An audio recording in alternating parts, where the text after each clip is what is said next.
Hi everybody, Robin here at Toadstool Tarot. I hope you're having a wonderful new year. This video is called 5 Deck Disappointments of Late 2021. Now, 2021 was for me a very good tarot year. I would say the second half of the year I accumulated probably half a dozen decks that I really loved, and that's unusual for me. But at the very end of the year, I accumulated 5 in a row that I found to be deck disappointments. This might be a tag that you might wish to pursue. I can't say I went in entirely blindly when it came to purchasing these decks. They were all on Etsy from 2 different shops. The difference is that I generally view walkthroughs on other channels of the entire deck before I make a purchase. And these particular decks did not have walkthroughs. They only had still photo samples or a video that was like a brief commercial that didn't show all the cards. One of them was a company called EMC Tarot Store. There you go. And they have a variety of RWS decks using Pixie's line art with different colored and textured backgrounds in ways similar to Conrad Stain's CS Tarot.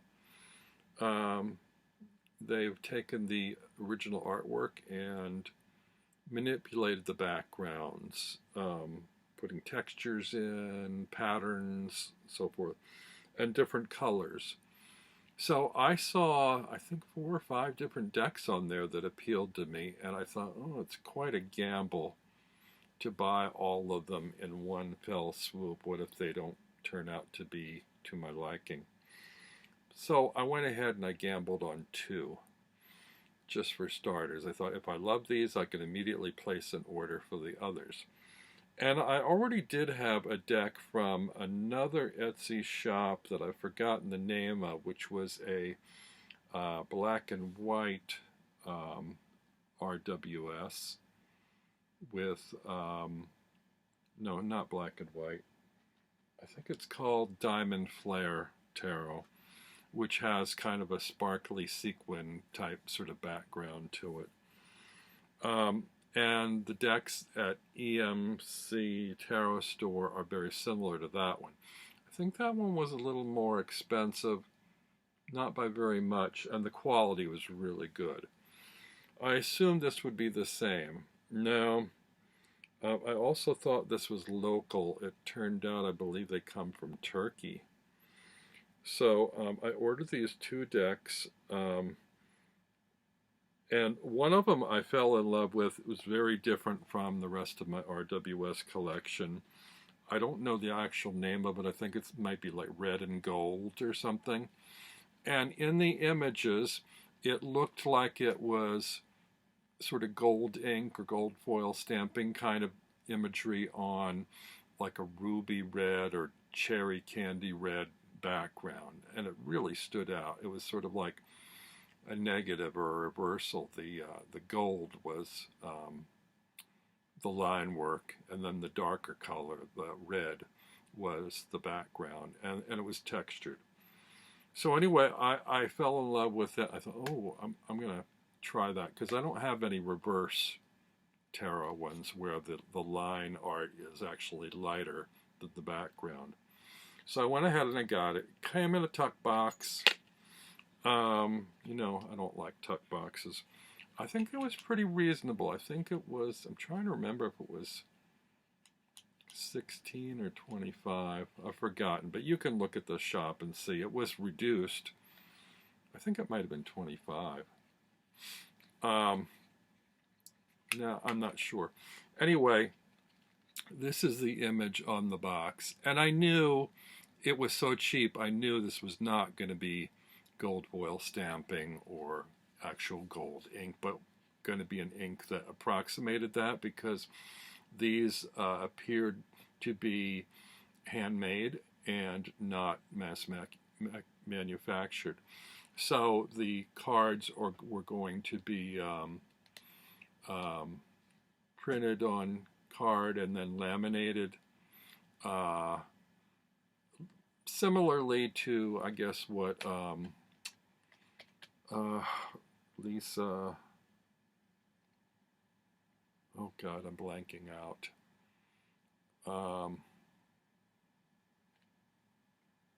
The Illuminated Tarot. Carol Herzer, sorry, not Lisa. Carol Herzer does these decks. She prints them out on sheets. She cuts them, she hand laminates them and cuts them up. They're beautiful, but they are handmade. They're very personal made. It's not like manufactured. So anyway, I thought these are going to be probably the same, but I'd gotten good quality from those in the past. So I took a gamble on these. They came in the box not in order. So that was the first thing. Some were upside down, some were backwards, they weren't in any order. I'd go through, sort them all, and just to see that they were all there. They were all there, but one of the cards was damaged. It was folded over on the top. There was a crease in it. Okay, not good. I reached right out to the shop owner to see if they could send me a replacement card. They were very quick about it. They not only sent me a replacement card, they sent me a whole replacement deck. I thought, wow, that's great. The only problem is I then went through card by card of the replacement deck, and there were some issues there, like some of the lamination. Some of the cards weren't fully laminated. There was some bubbling and so forth. Between the two decks, I got one good deck. But I would say what's lacking with this company is their quality control. Now, customer service is great. They were quick on the draw, quick to send me a new copy. But if they'd spent a little more time, organizing the cards, checking to make sure that the quality was okay, they'd been a lot better off. Anyway, I should show you. They come with a little black book. It's sort of generic, and it's okay. It's full color, but oddly, the cards don't match the cards in the deck. And I don't know what deck these cards are from, if anybody's familiar with this particular deck. But it's just a generic little white book. And both decks came with the same book, so I have 2 copies of the book. I don't really care much for the design on the back, and I was also disappointed in the colors, because the representation online, the gold looked more like gold and less like yellow ochre, which is kind of what it looks like here. The red looked more like cherry candy red, and here it is a more darker, yellowier kind of, I don't even know how to describe that color. Sort of, would say burgundy, but it's like a caramel burgundy or something. It's not like a red, purpley red. It's just, I don't know, the colors are very different. So I'll show you the cards. The other thing is there is some difference in the gold print. You see some areas are darker than others, and I would prefer if it was, all the same color. I think you can see here there's darkness near the base of this pillar, and it's lighter here and then dark again at the top. So and also they're very glossy, but that's the lamination. It's an interesting idea, for a deck, and like I said, they have a number of different colors and different options. So I like the idea, but ultimately I was disappointed that the color didn't match, that the line work color didn't seem consistent. that the lamination was poor, that it wasn't in proper sequence. I guess, you know, these are minor gripes, but they all add up to, you know, some discomfort with the deck. You're familiar with these images, maybe you haven't seen them reversed like this before. Also,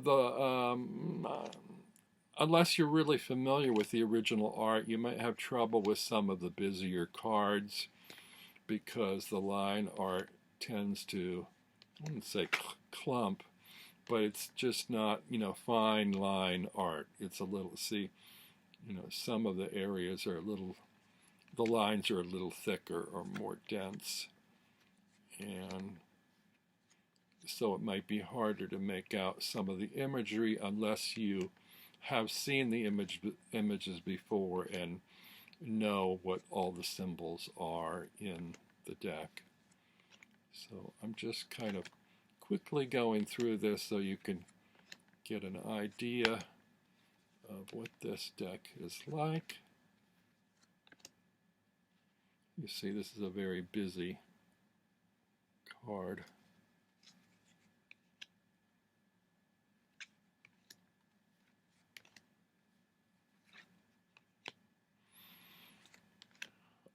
Of the two decks I got from this company, this one I like better, and I probably will hold on to this, even though I'm still a little disappointed in it. I'll tell you though, my experience with the quality control is such that I'm not likely to order the other two decks that I saw online.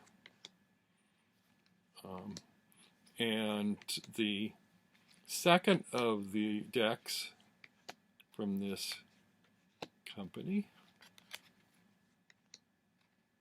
look how busy that is in there. So yeah, you might be hard pressed to see everything in these cards. The second deck I got was very similar. This one was more of a kind of a, it's instead of gold, it's white on sort of a starburst black sky. Oh, there's the backs. And the positioning of the background imagery is the same on the backs and the fronts on every card as it was with the other deck. So this one is, you know, white ink.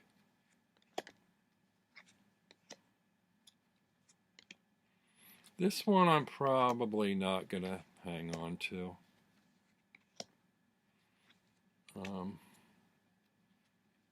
It just, I don't know, just kind of doesn't appeal to me. But I did see stills of some of the images, not all, like I said, in the deck. So I more or less knew what I was getting myself into with this deck, and I did take a gamble, mostly because the price was pretty good. I want to say it was these were $17, but I might be wrong about that. You need to double check. But I can't say that I recommend this particular shop because of what I said, the quality control. Now, as I said, the customer service was great. They were very apologetic. They sent me a replacement copy, but even the replacement copy had some issues. So, yeah, I don't know. Quality control on their end is not great. I don't know who's making these cards, but they're not paying very much attention to what they're doing, or they're not taking the time, maybe because they're so cheap and they're doing so many, that they're not really concerned about that aspect. They're maybe quantity over quality or something. I don't know. So, yeah, this is probably going into my purgatory or resale box. So actually, my arms are getting tired, and I don't know that you need to see all these. I think you've got the idea. So I'll stop there. Now, those are 2 of my 5 deck disappointments for the year. And, you know, this could always be the case when decks are indie decks or they're handmade decks. There could always be issues. These other 3 decks, this is from a company called Kisses From Ibiza, or ibizatarot.com. Now these, I kind of knew they weren't perfect, but I like art decks. And a lot of times art decks don't use, particularly with Lo Scarabeo, when they do a deck featuring an artist, they get an artist to simulate or emulate their work. They don't have, they don't have the actual work of the original artist. It's reproduced or reimagined by somebody else. For instance, there's a new Surrealism tarot deck out featuring a number of famous Surrealist artists. However, the artwork in the deck is not by those artists. It's by somebody trying to like recapture their style. And that's kind of its own thing, but I don't like it. I'd rather see what this new artist can do than trying to fake or forge, you know, artwork from other people. There are different designs. It looks like Magritte's work or Dali's work, but they're not paintings by Magritte and Dali. They're new paintings done in their style. Anyway, I've been looking for decks that feature the actual art of the original artist. For instance, there are 5 or 6 probably Alice in Wonderland decks out there, and none of them fully feature John Tenniel's famous illustrations. So when I saw this one, I thought, ooh, I'm going to give that a try. Although I did see beforehand online some of the imagery from the deck. Also, these are majors only decks. What I didn't realize is that the card size is larger than tarot. It's more like oracle size. The boxes are not tuck boxes. Well, they sort of tuck boxes, but not standard tuck boxes. They're like tuck flaps in a fold-out cardboard sheet, which is I have seen done before. It's kind of a clever idea, but you know, not my favorite in terms of, you know, boxes for protection. They seem a little on the flimsy or unsturdy side or whatever.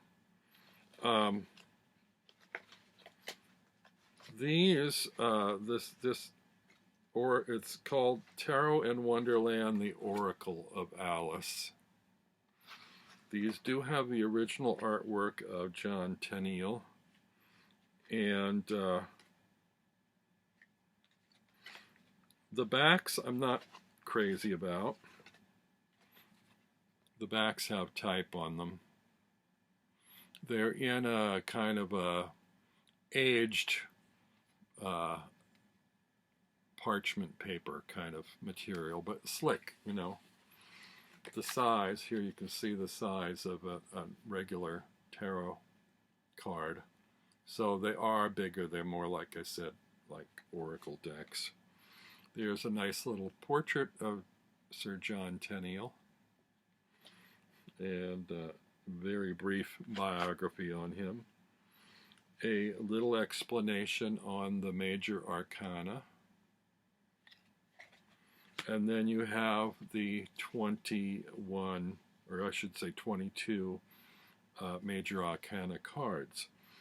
Now, the problem with this is the images feel to me to be randomly assigned. If you read intuitively, you're not going to necessarily look at these cards and connect up the image with that particular card in the majors. And I don't like that.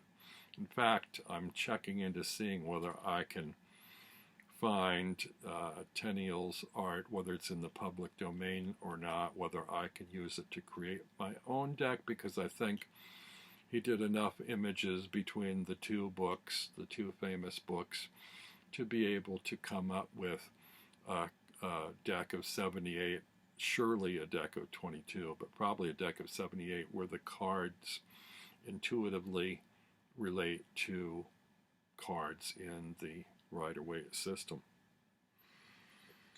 So here, also each card has the label in a kind of small script print and a quote from the book and sort of a key meanings, which for me is too much information on a card.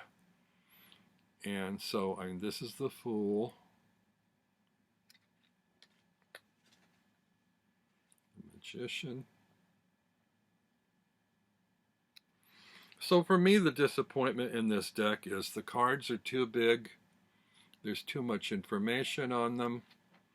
The images don't match their designation. I mean, some do. I mean, that's the Empress, which is actually the Duchess, which probably might be okay. But I might have chosen the one where she's holding the baby in her lap in the kitchen with the pepper cook. Here's the Emperor, it's the Mad Hatter. And the line work is good and sharp. The cards have a weird little, like, sort of visual tear or stain on them, and it's on every card in the corner there, if you can see, which kind of bothers me.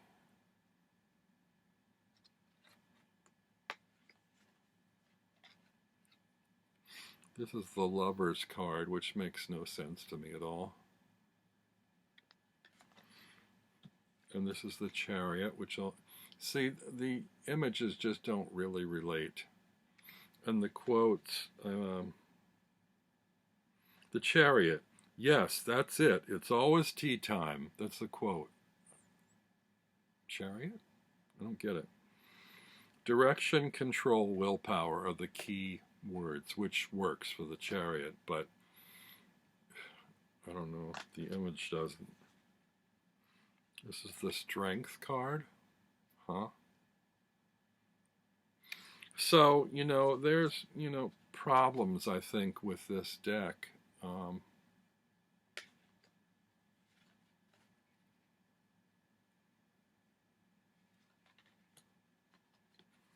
I'm glad to finally have a deck with Tenniel's illustrations on it, but I'm not happy with the assignments and the text or the size.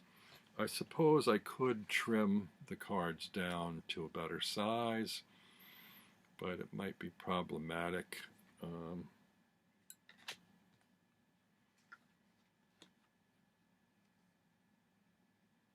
don't know if I could trim it down and trim the quotes and keywords off. It'd be cutting it pretty close with the titles. I could take the titles off too, but then I have to rely entirely on the Roman numerals to know which card in the deck it is.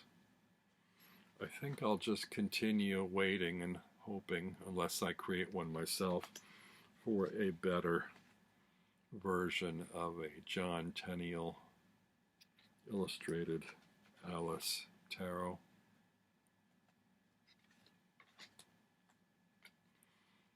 So this was third in my deck disappointments for the end of 2021.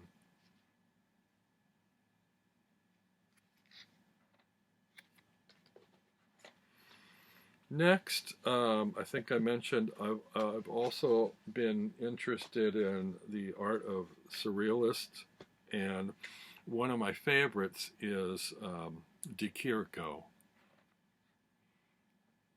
Now, this one It says Surrealism Tarot, Major Arcana, artwork by Giorgio De Chirico.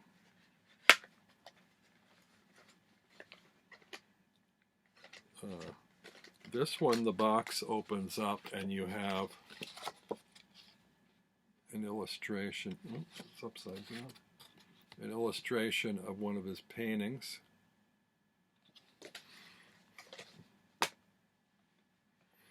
And these do come with 2 or 3 bonus cards in each deck. This is a self-portrait of De Chirico with a little, like 1-sentence bio, a description of the major arcana, a how to use the tarot, sort of 3 suggestions. And here's the backs, which again I don't care for because I don't like text on the back of my cards.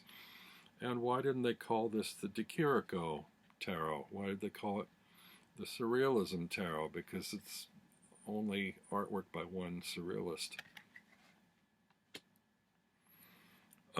The cards I like. They have black borders, although the shapes of the images are irregular, so you can't trim the borders off if you want to, because the rectangle in the back is not a perfect rectangle. It's sort of warped in a way.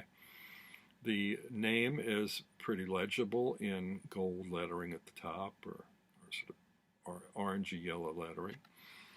Again, there are keywords at the bottom. Of the 3, this is, probably the most successful one. But again, the images seem randomly assigned. So if you want just a collection of reasonably priced art cards depicting De Chirico's paintings, maybe it's good for that. Or if you just want to read tarot using a majors only deck and going by the titles or keywords, maybe it's okay for that. But the images just don't really work in combination with the cards they're assigned to. There are Roman numerals on each card in addition to the titles and keywords.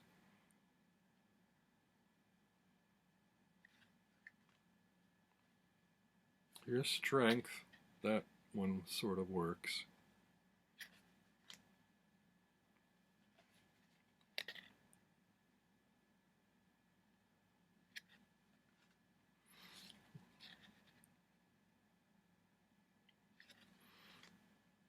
So again, I think this is a case where I would love to have a full 78 card deck of Giorgio De Chirico's artwork from his paintings, but by somebody who has given more thought to assigning the images to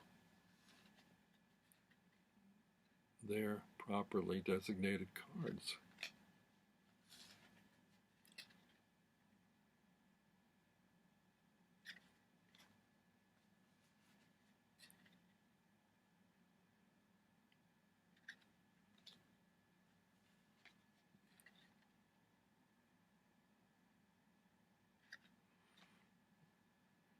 De Chirico was a surrealist, but he also was known as sort of the father of metaphysical art.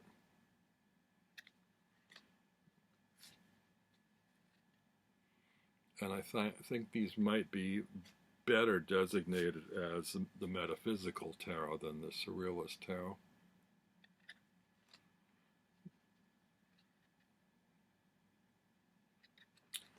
So those are the 22 majors only cards of the Surrealist Tarot, featuring artwork by Giorgio De Chirico. The third one, or I should say the 5th disappointment, the final one, this is the Voice of Space Tarot.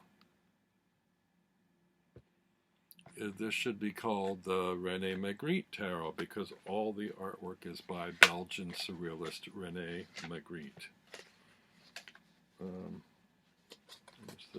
painting on the inside of the box. Again, we have a little portrait and a kind of a mini bio, one sentence bio of Magritte, a how to use the tarot, and the major arcana.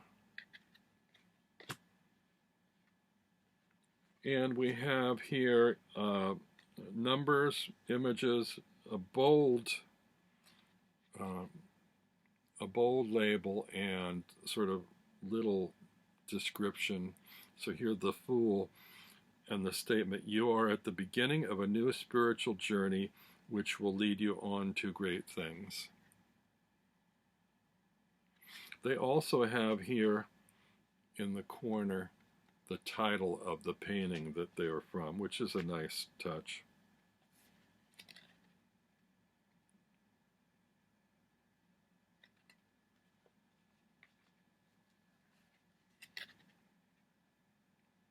The High Priestess, I might have made this one the Empress. And here we have the Empress.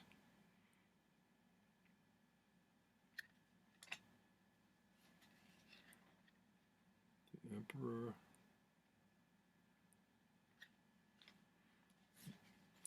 The Hierophant. Again, these feel randomly assigned. Well, the Lovers, that one works for me. This is the image on the back of the card is the one they use for the Chariot, which I don't quite get. Strength. The Hermit.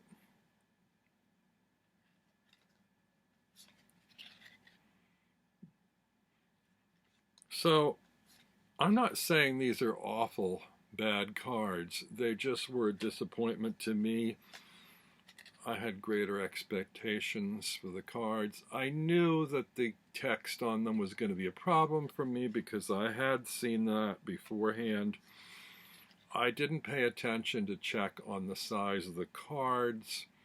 I thought they were going to be regular tarot, not oracle-sized cards.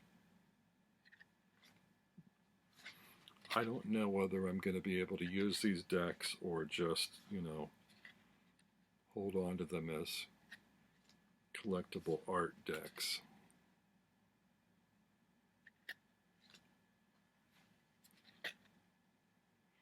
I like to be able to see intuitively in the imagery what the card means, and in most of these cases that doesn't happen.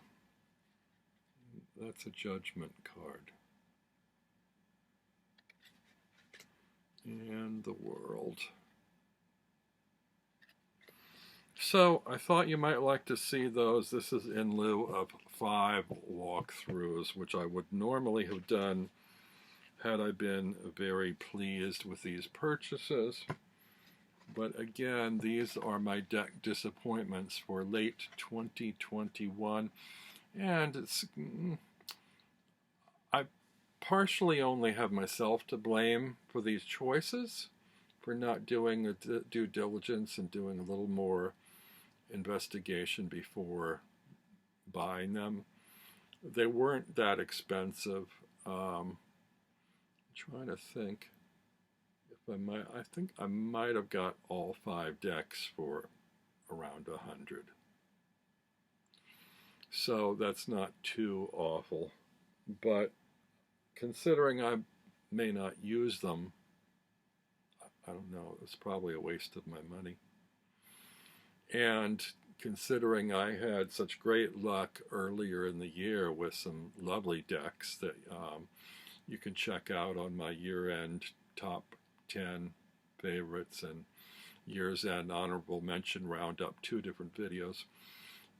Considering I got some really nice decks that I love and will use a lot, it seems a little disheartening to end the year on a down note with 5 decks in a row that I'm not ultimately happy with. We'll see what 2022 brings, but, you know, deck disappointment, 2021, year's end. What you gonna do? Here's hoping for better in 2022. See you all soon.